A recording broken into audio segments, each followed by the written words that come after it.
Chapter 42. The children looked at one another. Skippy opened his mouth to speak, to say something, anything, but his mind went completely blank. "We're just off to play a game," Sis broke in, giving the sheriff a huge, innocent smile. The wolf narrowed his eyes. "A game, you say? In Sherwood Forest? But isn't that dangerous?" He stroked his hairy jaw.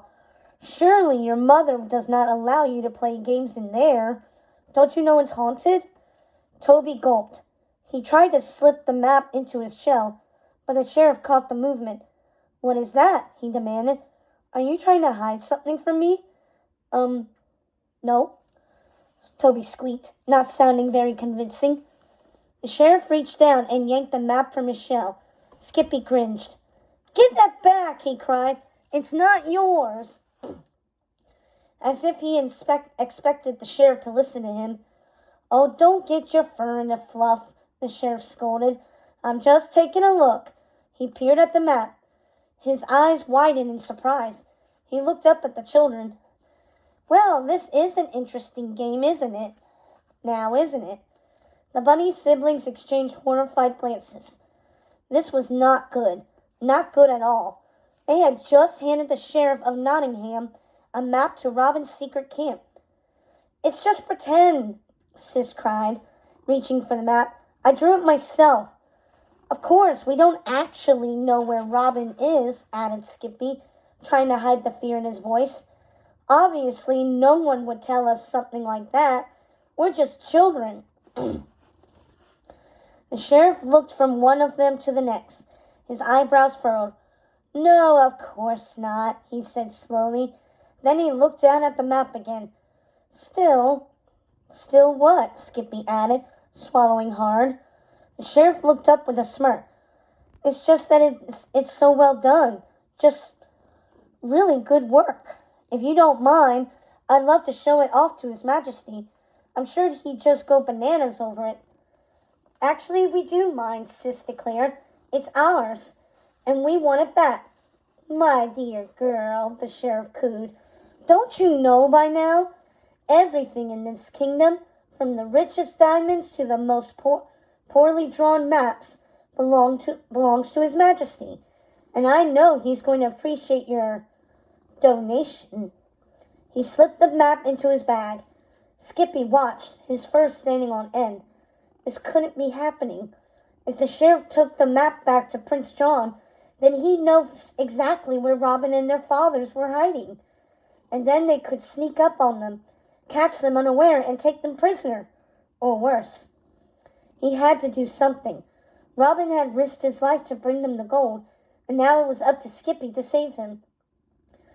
With a squeal of rage, he dove at the sheriff's bag, dropping his bow and arrow in the process as he managed to unhook it from the sheriff's shoulder and yank it free.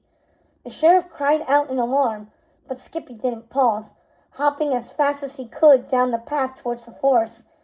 As the sheriff lunged after him, Sis and Toby leapt onto his back, trying to bring him down.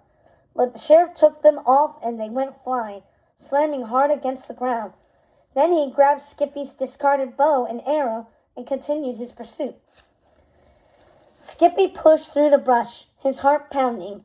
As a bunny, he'd always been fast, but the sheriff was a grown wolf and had much longer legs. Skippy's lungs burned as he tried to suck in much-needed breaths, going faster and faster. His large feet were a blur of motion.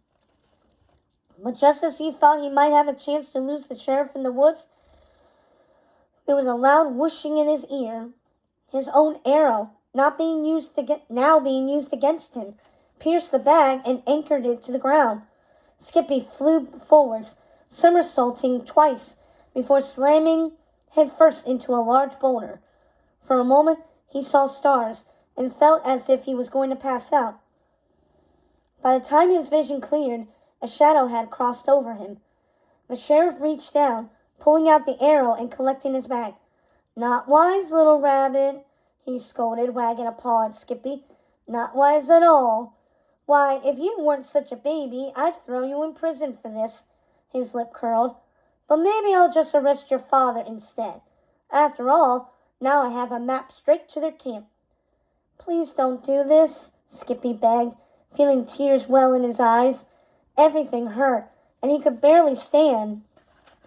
But he did his best, scowling up at the sheriff. Robin is a good fox. He's trying to help us. The sheriff snorted. And he sure seems to be doing a good job of it, he said sarcastically, looking down at the disheveled rabbit. He raised Skippy's bow and made a big show of snapping it in two before slipping his bag over his shoulder and turning to head back to town. Skippy watched helplessly as he went, his heart sinking. So much for being a hero. Are you all right? Sis asked, coming up behind him. Toby followed close behind. His glasses were broken. One lens smashed. I'm fine, Skippy muttered, looking down at his beloved bow, now broken beyond repair. He felt like crying. Instead, he lifted his chin. But Robin won't be if we don't find a way to warn him the sheriff is on his way. We can't warn him, Toby pointed out as they trudged back towards the Abbey. We don't have the map anymore, so we don't know how to find him. Know how to find who? Skippy looked up at the sound of a new voice. He gasped as he realized it was none other than Maid Marian herself, standing in front of the Abbey, a chicken in a blue dress by her side. She looked down at the three of them, concern written in her big brown eyes. What's going on? She asked. Did something happen? Are you all right? It's Robin, Skippy blurted out. He needs your help.